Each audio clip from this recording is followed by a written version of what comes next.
He's a wonderful man. He's extremely generous, very humble, very intelligent. He's a very strong person in so many ways. He's a very caring person. He always has been. Just an all-around good guy. And you can count on Vincent. If you ask him a favor, he's always there.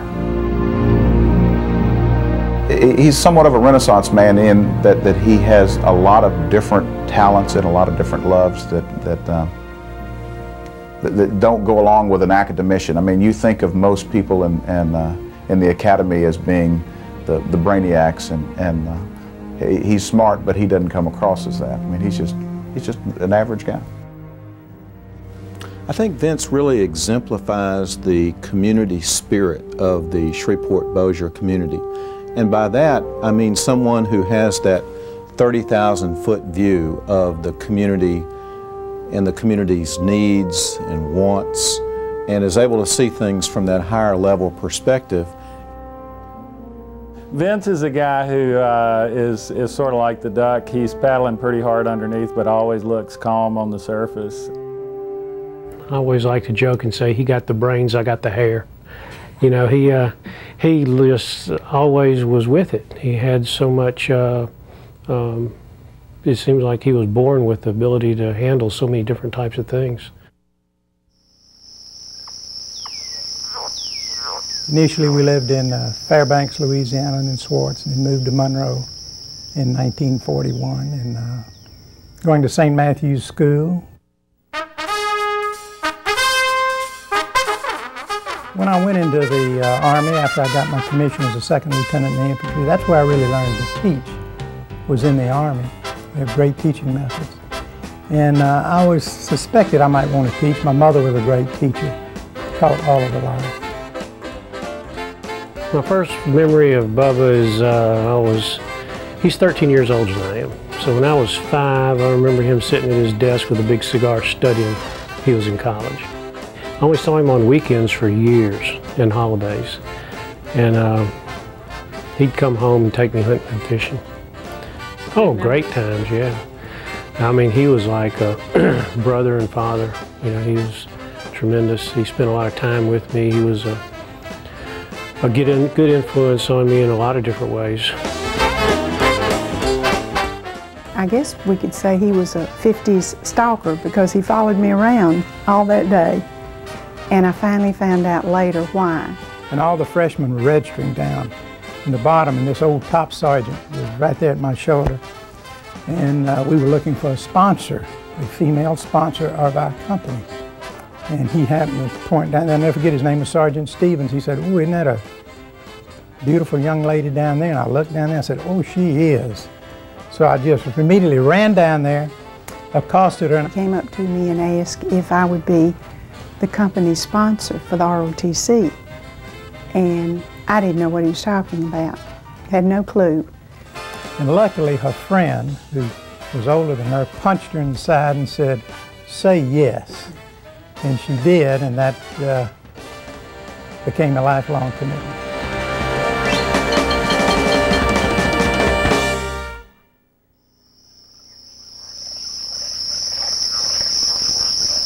He's taught me so many things. He loves to hunt and loves to fish, and he's taught me all of those things. He was so excited. He had bought a 410 shotgun for me, and we were out at Toledo Bend. It was freezing cold, and we were in a P row, and he said, "Well, we're going to go get your first duck." And I sat in that boat for probably an hour and a half, just huddled over, frozen. But he wouldn't take me in until I shot my first duck. So this poor trash duck comes swimming along, and I shoot it, and he rows me all the way back to shore, but he wasn't going to let me back in until after I had accomplished that feat.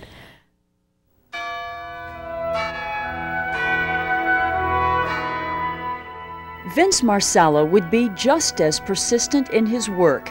In fact, some would argue that without Vince Marsala, LSU Shreveport as we know it would not exist. I came to LSUS in 1967 as an assistant professor, rose through the ranks. And then we had some serious needs that had not been met, and there were certain goals I wanted the university to attain, particularly in the area of graduate education, expansion of degree programs that we did not have.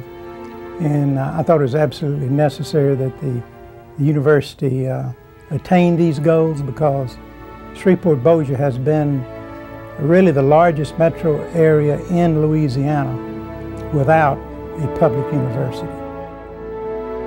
And despite offers from the likes of Auburn University and Washington State University, Vince chose to make a commitment to Shreveport, a commitment he still honors decades later. When he became chancellor, the campus seemed to be in somewhat of a disarray for a variety of reasons, and faculty, staff did not appear to be happy in a lot of the different segments of the campus. Vince came on board and created an environment of stability. He was the right person in the right place at the right time. There's just no question about it. I mean, LSUS was in real jeopardy. When Vince became chancellor, LSU had somewhat of a wall built around it, and the previous chancellors had not reached out into the community, and because of Vince's personality and his ability to work well with people, I mean, he's never met a stranger. And although Vince attributes the success of LSUS to a dedicated staff and students, those who know him well know better. Right now, we have the sort of enviable position of LSU Shreveport and the LSU Medical Center being the shining stars in the LSU system. They're doing what everybody else in the state of Louisiana wants to do. And Vince gets the credit for that. He has realized, or did in the very beginning, I guess, that every little step forward was one step closer to that goal. And when you look back at the history of LSUS, he has just done extraordinary things. I mean, think what he's accomplished out there. I mean, now with the Small Business Resource Center and the Red River Management Institute, I mean, he has really helped put LSUS on the map big time. Oh, I don't think there's any question he saved the school.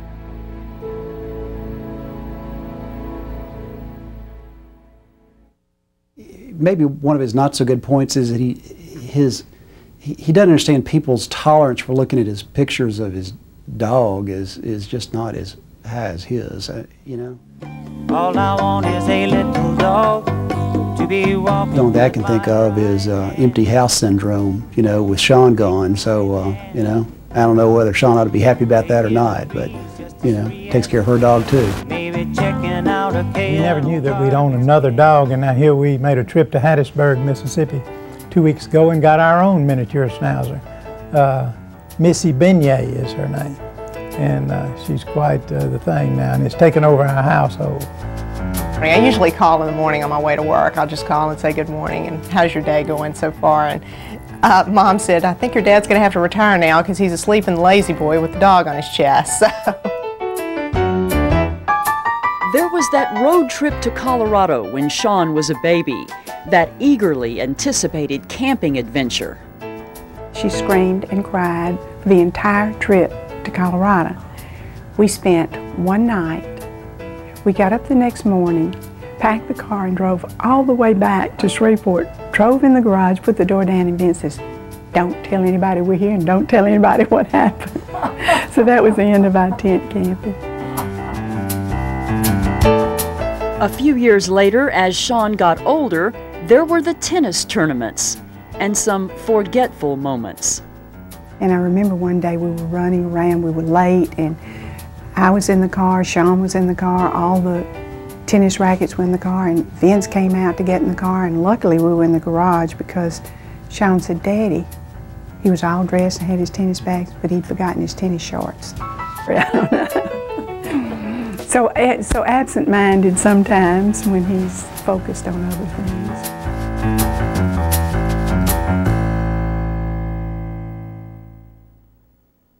Fortunately, Vince has not forgotten his roots, his lifelong commitment to the Shreveport-Bossier community.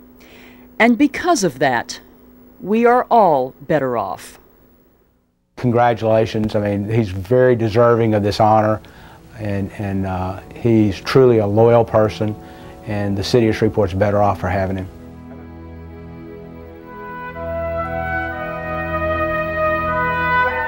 Of course, one of his greatest accomplishments would be becoming chancellor of the university, but I think most of what he would like to be known as is the relationship he has with the students and the impact that he's had on them. He's just not an educator. He's not just an administrator. He is a real civic leader.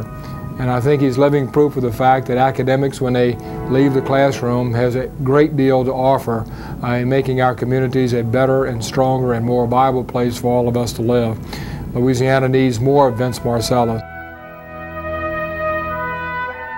When we honor somebody, we're looking up to a person and saying, golly, I wish I could be like that. We're honoring him because we've got him up on a little pedestal, and we're saying, wow, this is what we admire. This is the thing we aspire to be. And he's the example of it. I mean, he's a good guy. He's always been what so many of us would like to be.